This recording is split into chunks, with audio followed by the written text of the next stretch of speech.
Botei.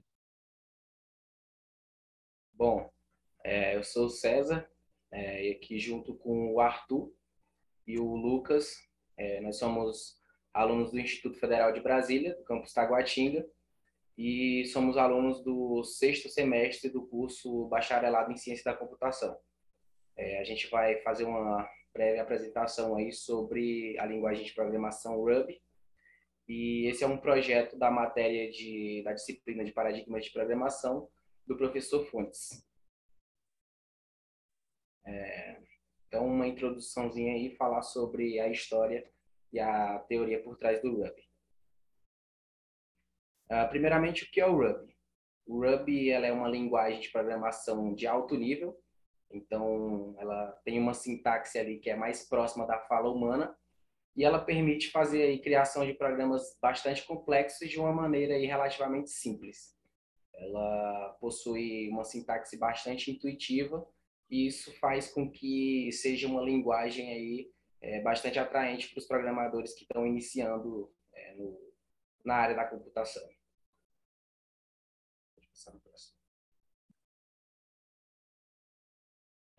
O Ruby foi criado pelo japonês Yukihiro Matsumoto. Ele começou a desenvolver ela no ano de 1993 e suas primeiras versões começaram a ser lançadas em 95.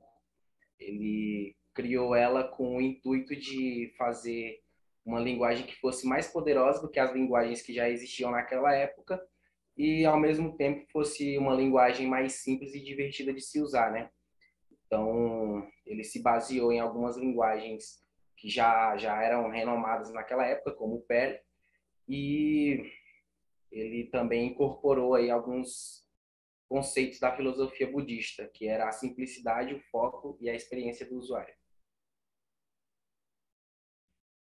Por que ela é uma linguagem importante, né? São vários os motivos e dentre eles está que ela é uma linguagem amplamente utilizada em projetos de diversos tipos. Então, isso faz com que um programador que saiba trabalhar com essa linguagem tenha um currículo aí de destaque e já que ele pode ser contratado por empresas de diferentes setores, né? Que ela abrange uma gama de diferentes tipos de projetos. E um outro ponto importante é que ela possui uma grande comunidade ativa. Então, em 2006, se eu não me engano, foi o ano que ela bombou e de lá até então começaram a surgir grandes comunidades aí e hoje em dia, para quem está começando, já tem muito conteúdo pela internet, muitos fóruns de dúvidas e, enfim, muitas coisas envolvidas pelas comunidades aí. Agora, algumas características da linguagem. Uma de suas características é que ela é uma linguagem interpretada, né? Ela não precisa ser compilada antes de ser executada. Isso pode ser um ponto positivo, mas também pode ser um ponto negativo, né? Depende aí de qual o seu tipo de projeto, por exemplo. Visto que ela pode ser mais lenta do que as linguagens compiladas, mas permitem aí uma maior flexibilidade e facilidade de depuração. Ela também dá suporte a vários paradigmas, né? Apesar de que seu principal paradigma é o paradigma orientado a objetos, ela também dá suporte ao paradigma procedural e o funcional. E isso faz com que ela permita a criação de programas aí mais flexíveis e mais adaptáveis.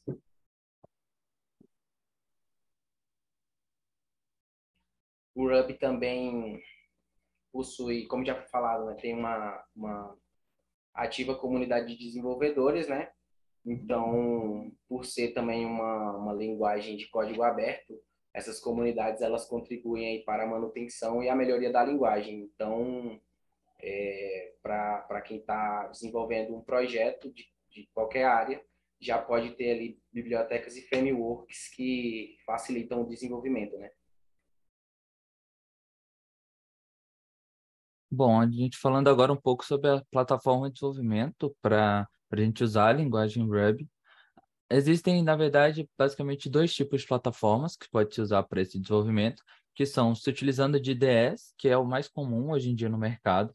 Então, você se utiliza de programas realmente construídos para facilitar esse desenvolvimento e, com isso, trazer junto várias ferramentas de depuração e na parte de construção de código, ou também pode usar diretamente os terminais ou os consoles para fazer esse desenvolvimento na linguagem Ruby.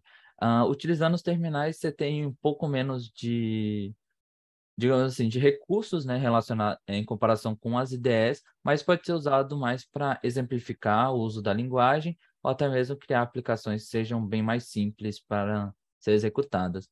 E por fim, a gente tem um interpretador, que é o que vai realmente pegar todo esse código que foi escrito em Ruby e executar ele. Então, o interpretador vai ser o código que vai ler esse código, vai ser o programa que vai ler esse código e vai executá-lo. E hoje em dia a gente tem vários interpretadores de Ruby no mercado, mas os principais deles que a gente tem são o MRI, que é o Maths Ruby Interpreter, e o JRuby, que ele é implementado em Java, então ele pode ser executado em qualquer plataforma que tenha suporte para o Java. Bom, vamos lá para uma parte dos exemplos de código. A gente tem aqui a ideia de classes e módulos, estão muito mais relacionadas ao paradigma orientado a objeto dentro do Ruby. Então, ele se assemelha bastante ao que a gente tem em outras linguagens, como Java, por exemplo. Então, a gente tem a criação da classe e dentro dela a gente pode definir tanto os métodos como os construtores, igual a gente tem em outras linguagens. Então, aqui nesse exemplo, a gente tem definindo o construtor, que seria esse initialize. Nesse caso, a gente criou uma classe de exemplo de conta bancária que recebe o número e o saldo daquela conta bancária. A gente também tem dois outros métodos aqui, de depositar e de sacar, que eles vão estar presentes ali dentro daquela classe. A gente também tem uma ideia diferente dentro do Ruby, que são os módulos. Então, existe a possibilidade de criar módulos que são semelhantes às classes, só que a diferença é que esses módulos, dentro deles, sempre vão ter novos métodos, e esses métodos vão poder ser usados por diversas classes diferentes. Então, esses métodos não vão estar restritos só dentro de uma classe. Aqui a gente criou um módulo imprimível e dentro o método de imprimir. Então, qualquer classe que fazer um include desse método, ela vai conseguir, o include desse módulo, ela vai conseguir usar esse método sem problema. Então, a gente deu até um exemplo aqui embaixo, seria de uma conta poupança. Então, ela herdaria a classe de conta bancária e incluiria esse módulo imprimível. Então, dentro dessa classe, a gente consegue usar o módulo de imprimir sem problema. A gente também tem a ideia de herança, encapsulamento, que a gente tem de todas as outras linguagens orientadas a objeto. Então, aqui a gente criou um exemplo em que a gente tem uma classe veículo, que com seu construtor e um método definido dentro dela. E a gente vai ter uma classe filha, que a gente está chamando de carro, que ela vai herdar todos os métodos e os atributos que vêm da classe veículo, e também dentro dela pode ser inicializado novos métodos. Então, nesse caso, a gente tem o construtor dela, e inicializando um novo método aqui chamado acelerar. A gente pode ver que a linguagem em si é bem simples e é bem declarativa em relação às outras linguagens, então é bem de fácil entendimento a forma como são organizados os códigos aqui. A gente também tem essa parte de como se instancia uma nova classe dentro do Ruby.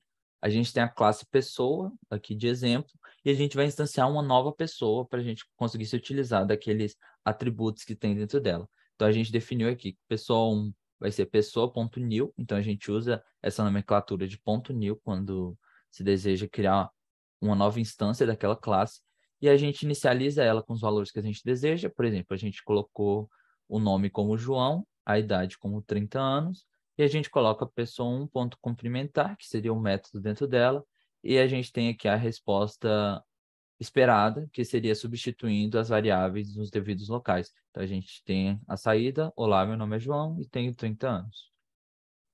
Então, vamos lá. Quais são os paradigmas associados à linguagem Ruby? Ruby é uma linguagem que ele segue principalmente o paradigma orientado a objeto, mas ele também pode seguir o paradigma funcional. Então, essa combinação permite uma gama grande de projetos que podem ser desenvolvidas. Então, o desenvolvedor, na hora de planejar esse projeto, pode se aproveitar tanto da orientação, dos recursos da orientação a objeto, como a herança e o encapsulamento, como os recursos de se utilizar funções puras e da imutabilidade que tem na programação funcional. Em relação à legibilidade e à confiabilidade de se desenvolver em Ruby. Ruby é uma das principais características ter essa legibilidade muito simples e bem tranquila. Por isso é uma linguagem fácil de ler e bem intuitiva. Então, como a gente citou anteriormente, ela é bem indicada para iniciantes, porque tem uma sintaxe muito declarativa e muito próxima ao inglês. Então, você não precisa realmente entender da sintaxe específica daquela linguagem, como ocorre com outras, como Java, por exemplo, que tem muitas expressões específicas da linguagem, aqui sem entender muito, ter uma noção geral de programação, você consegue entender como o código está funcionando. E também Ruby é uma linguagem de código aberto. Então, isso significa que tem uma grande comunidade e também, por ser open source, ter essa comunidade, existem muitas documentações e muitos tutoriais de como você pode usar essa linguagem em diversos contextos. Então, como a gente vai falar mais para frente, o Ruby você pode usar para desenvolvimento web, desktop, até mesmo mobile. Então, tem muitas aplicações e a comunidade ajuda bastante nisso, porque existem várias documentações e ferramentas diferentes para esses usos.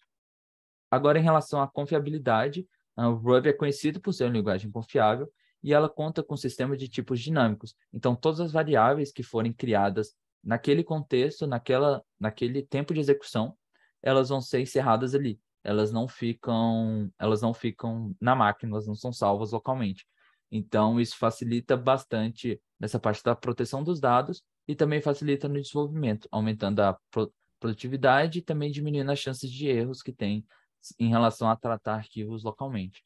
E o Ruby também conta com inúmeras bibliotecas framework, como o Rails, por exemplo, e eles oferecem muitas novas funcionalidades já pré-prontas, principalmente relacionadas à segurança do projeto, e eles garantem uma confiabilidade e uma estabilidade muito grande para o desenvolvimento de aplicações. Então, pode construir tanto aplicações simples como aplicações bem robustas utilizando o Ruby. Agora, em relação ao custo, pensando como Ruby como uma linguagem de código aberto, ela não restringe o acesso e nem coloca nenhuma licença para ser comprada para o uso. Então, isso facilita muito a escolha dela na hora de uma empresa optar por certas linguagens no devido projeto que eles queiram fazer. E isso também, e com isso, aumenta o mercado que faz muitas pessoas começarem a querer aprender, porque como existem mais empresas escolhendo essa linguagem, mais vagas vão ter para que isso aconteça.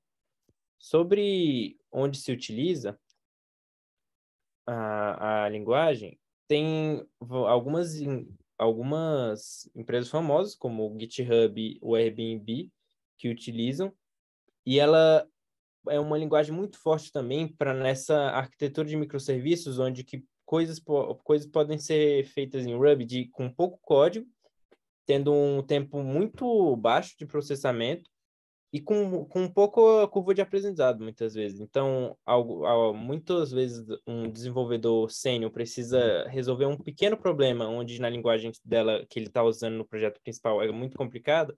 Muitas vezes ele abre um outro microserviço, resolve em Ruby de uma forma bem rápida e o problema é sanado e como já foi dito, a confiabilidade do Ruby é imensa. Então, ele tem muito uso, principalmente nessa nova arquitetura de microserviços. E pensando também sobre o mercado de trabalho, os dois tópicos foram muito ligados a isso. Se você tem uma empresa confiável, uma linguagem confiável em muitas vagas, você tem uma grande demanda no mercado e muitas empresas acabam utilizando cada vez mais o Ruby, até porque ele é uma linguagem que tende só a crescer. E, além disso, ele não está só restrito a empresas do ramo de tecnologia, ela também tá sendo utilizado em empresas de diversos ramos, o que abre muito mais portas para desenvolvedores que desejam aprender essa linguagem. E agora, associando com o curso de computação, o Ruby pode ser utilizado com uma facilidade muito grande para introduzir computação devido à sua simplicidade e facilidade. E os conceitos básicos de orientação a objetos estão muito presentes na linguagem, então não se perde nada. A grande vantagem é a confiabilidade, então, a simplicidade do código. Então, os alunos iniciantes vão saber o que eles estão programando lá, não vão ter problemas sobre isso. E o desenvolvimento web ele é uma das principais linguagens desenvolvendo o desenvolvimento web. Uma área que está sempre crescendo e cada vez mais, ainda mais com a arquitetura em nuvem, tende a aumentar. Tudo acaba voltando a ser web e o que não vai ser web vai ser nuvem. Vai se misturar tudo isso. E sobre o desenvolvimento de aplicação, a gente vai exemplificar com o código do Ruby on Rails, que ele já vai que ele vai ser um código que vai ter um CRUD completo para a gente poder exemplificar tudo isso. Aí, quer mostrar o código? Uhum. Então, só comentar aqui rapidinho que a gente tem o código que a gente desenvolveu para tratar realmente esse exemplo do desenvolvimento em Ruby on Rails. Nesse caso, a gente desenvolveu uma API de lista telefônica.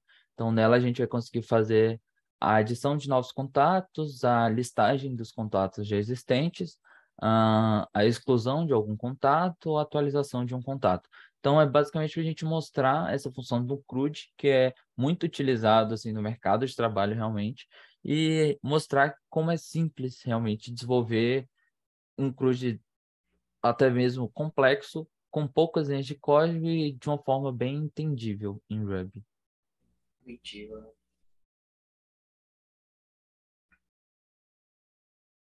Tá, então acho que a gente pode começar. Aqui a gente tem como funciona, né? Que a gente tem as rotas que estão disponíveis dentro dessa API. Então, aqui em comentados nós temos quais são as rotas que devem ser chamadas.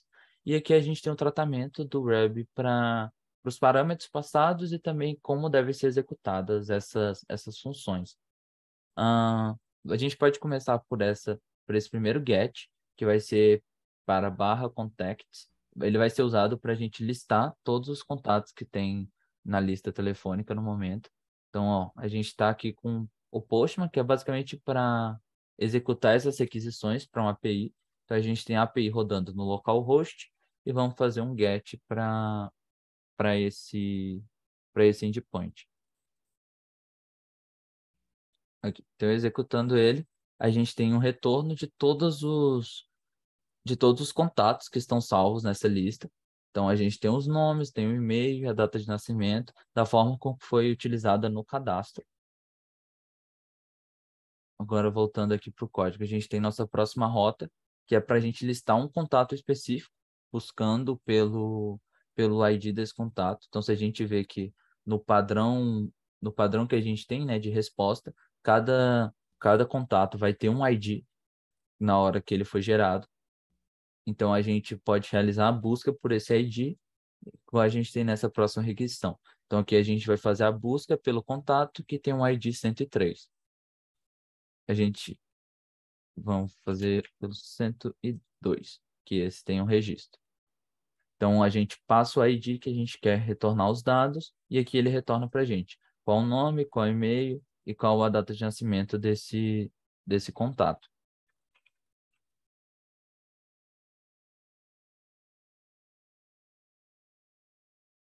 Agora aqui a gente tem um método post, que ele vai ser utilizado para a gente criar um novo contato dentro dessa agenda. Então, a gente vai passar as informações de contato, ele vai fazer um novo registro no banco de dados e todas as próximas vezes que a gente for consultar a nossa lista de contatos ou mesmo fazer a busca por esse contato específico, os dados que a gente cadastrar aqui vão ser listados. Então, a gente pode abrir aqui o post. Vamos criar um novo usuário de teste. A gente está definindo aqui ó, o nome, o e-mail e a data de nascimento desse novo contato. Quando a gente enviar, aqui, ó, funcionou certinho, a gente recebeu o status de acordo com o padrão que ele tem do HTTP para a gente fazer essas requisições. Então, a gente recebeu o status 201 que foi criado e ele criou e gerou um ID para esse contato. Então, esse contato agora ele tem um ID 103. Para a gente confirmar que realmente esse contato foi salvo no banco de dados, a gente pode voltar aqui e fazer a busca por esse contato. Então, como ele gerou com o ID 103, a gente substitui o ID e consegue retornar todos esses dados que foram salvos. Então, como a gente pode ver, salvou exatamente o que a gente passou teste novo 4, teste novo 4, @gmail, e a data de nascimento que a gente formou. Também existe a possibilidade de a gente atualizar esses contatos. Então, seria ou utilizando o método PET ou PUT, vai dar preferência. O que a gente precisa aqui? Passar o ID de qual o contato que se deseja editar e também passar os parâmetros atualizados para esse contato. Então, nesse caso, a gente pode atualizar o que acabamos de gerar com o ID 103. Então, só substituir o ID na requisição. E a gente pode gerar um teste novo atualizado. Então, quando a gente enviar essa requisição, os dados desse contato lá no banco de dados vão ser atualizados. Aqui, ele retornou com 200, ok. Então, quando a gente for fazer a busca, é esperado que ele retorne teste novo atualizado. Então, vamos buscar aqui, ó, teste novo atualizado. Então, a gente tem essa função de também atualizar os contatos. E, por fim, a gente tem o último endpoint para essa aplicação, que é o endpoint de deletar um contato existente. Então, nesse caso, a gente criou o contato 103, eu não quero mais ele na agenda, então eu pego o ID dele e consigo fazer a deleção. Aí ele retornou com 204, no content, então foi realizado com sucesso. Se a gente tentar agora buscar os dados desse contato excluído, a gente vai ter um erro de que ele não foi encontrado. Então, acho que é basicamente isso que a gente tem. A gente se utilizou basicamente no modelo MVC que o Ruby cita como uma boa prática dentro da documentação. E do banco de dados a gente está usando o SQLite para conseguir salvar esses dados. Então, a cada uma das requisições, ele vai atualizando os dados lá no banco de dados. E acredito que é isso. Então é isso, né? Acho que deu para a gente apresentar aí, bastante coisa sobre a linguagem. E como resumo, para deixar só um finalzinho aqui, é que é uma linguagem que vale muito a pena, né? A gente investir no estudo dela, porque dá para ver que é uma linguagem que tem mercado, não só no Brasil, mas também no exterior, bastante no exterior, e tem muito fórum para sanar dúvidas. Então, uma boa opção aí para quem quer começar na área da programação. Mais alguma coisa a completar aí? E é isso. Acho que não. Muito obrigado. E até Finalizar. mais. Até a próxima aula.